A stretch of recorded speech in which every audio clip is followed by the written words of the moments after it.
はようございます。建築起業家の斉藤俊一です。空間デザインを中心に奄美大島で古民家ホテルを運営したり、コンテナ特許を取って建築を作ったり、集客とデザインの研究をする飲食店デザイン研究所の運営をしています。この放送では最前線で働く建築家やインテリアデザイナーのリアルな設計現場での学びを共有していきます。実務に直結する情報を提供できるように心がけていきます。今日はですね、空間デザインにストーリー性をつけるにはというテーマでお話ししたいと思います。ちょうどですね、今ね、ニコタマの隠れ家のレストランをデザインしているんですけれども、皆さんにもねちょっと使ってもらいたい空間のデザインテクニック的なものを共有できたらなと思っています。よく学校でですね、この建築空間のコンセプトはとかって言われることがあると思うんですけれども、これって正直よくわからなくないですか？僕もっていうか僕はですね、少なくとも学生の時ですね、よくこういうこと言われていて、何それ、どうやって空間に入れんのみたいな、全く理解できてない生徒だったんで、本当できない子だったんですよね。で、ここではコンセプトを作っても空間デザインをするときにどうしたらいいんだろうってわからない人のために、空間にストーリーを盛り込む方法をなんか簡単に伝えられたらなと思ってます。よくね、建築家がシークエンスとかって言う出たりするんですけれども、このシークエンスって何ってよくわかんないですよね。また横文字でこれって結構重要だよねっていう話なんですけれども、要はですね、例えば狭い空間から広い空間の差だったり、暗い空間から明るい空間の差だったりをつけて、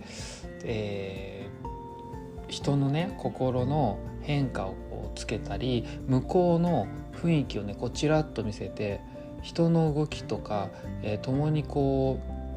間体験をさせてね感動させるっていうようなお話なんですけれども、その中でですね、お店が伝えたいことっていうものもあってですね、もちろんあるんですけど、それをインテリアデザインに盛り込んでいけばいいと思うんですよね。僕がですね、昔言われたコンセプトをコンセプトを入れろ、空間に入れろっていう話とはちょっと違うのかもしれないけど、感動はね生みやすくなるよというお話をしたいと思います。で、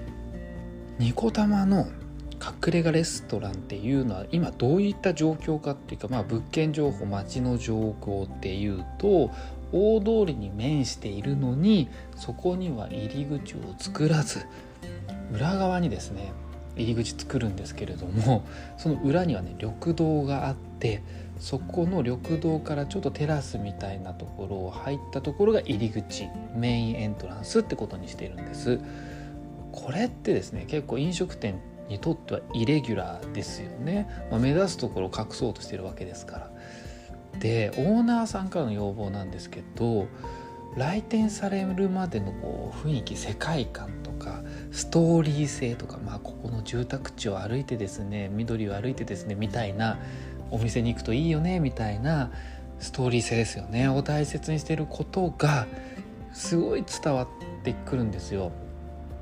店内はね、ほんと15坪ほどの、そんな広くもない空間に12席ゆったりとったプランになると思うんです。で、そんなストーリーを大切にする空間にはね、店内に入った時から席に着くまでのアプローチであったり、席に座ってから食事が出されるまでの雰囲気だったり、トイレに行った時、一人になった時の空間のデザインだったり、お会計をする時のちょっとしたスマートさだったり、食事が終わってね帰るまでのまたアプローチですよね。こういった人が動く空間の変化自体をデザインするってことがとても大切なんですよね。これをね、さっき言ったよくわからないシークエンスとか、言ったりもするんですよ。目で見て動くみたいな。で、来店から退店までのストーリーとして考えることですね。空間デザインをするポイントを見つけるわけですよ。で、そうしたら今度はデザイン手法、要はテクニック的なやつをぶち込んでいけばいいわけですよね。例えば先ほどちょっと言った暗くて狭いアプローチをね、さらにだんだん狭くしていったりとかですね、一気にオープンキッチンバーンと見せたらそこの印象がすごい強くなりそうじゃないですか。実際になるんですよ。で、はたまた一本の光のラインがね床に埋め込まれてて、それで、道しるべのように誘導するとかね、真正面にお店を象徴する料理やドリンクを見せちゃうとかね、いろんなことはあるんですけれども、それがポイント2つなんですよ。で、1つ目が明るいとか暗いとか狭いとか広いとか2つの空間の差をつけることで後の空間をより際立たせる効果があるわけですよね。例えばのれんをくぐるとかって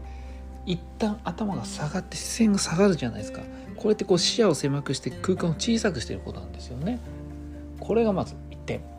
で、2つ目が、その先のね空間を見てみたいと思わせるように、その先の空間を意識させつつちらっとしか見せないよね、だけど全体像をいきなり見せないという手法があるんですよね。実は空間心理的な手法って結構あって、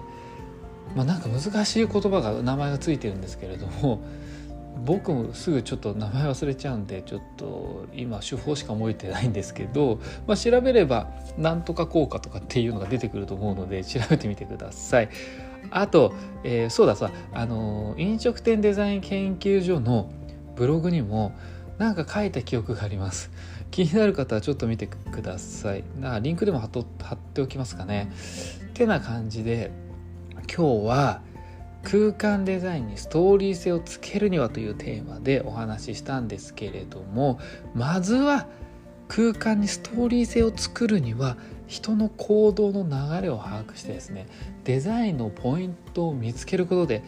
その上で2つのテクニックを使って空間作りをしてみるといいよというお話でした。実務で学べるインテリアデザインの学校隠れ家では、最前線で働く建築家やインテリアデザイナーのリアルな設計現場での学びを LINE グループで毎日共有しています。まずは LINE のオープンチャット URL 貼っておきますので、興味がある方は見てください。で、もっともっと実務踏み込みたいという方は、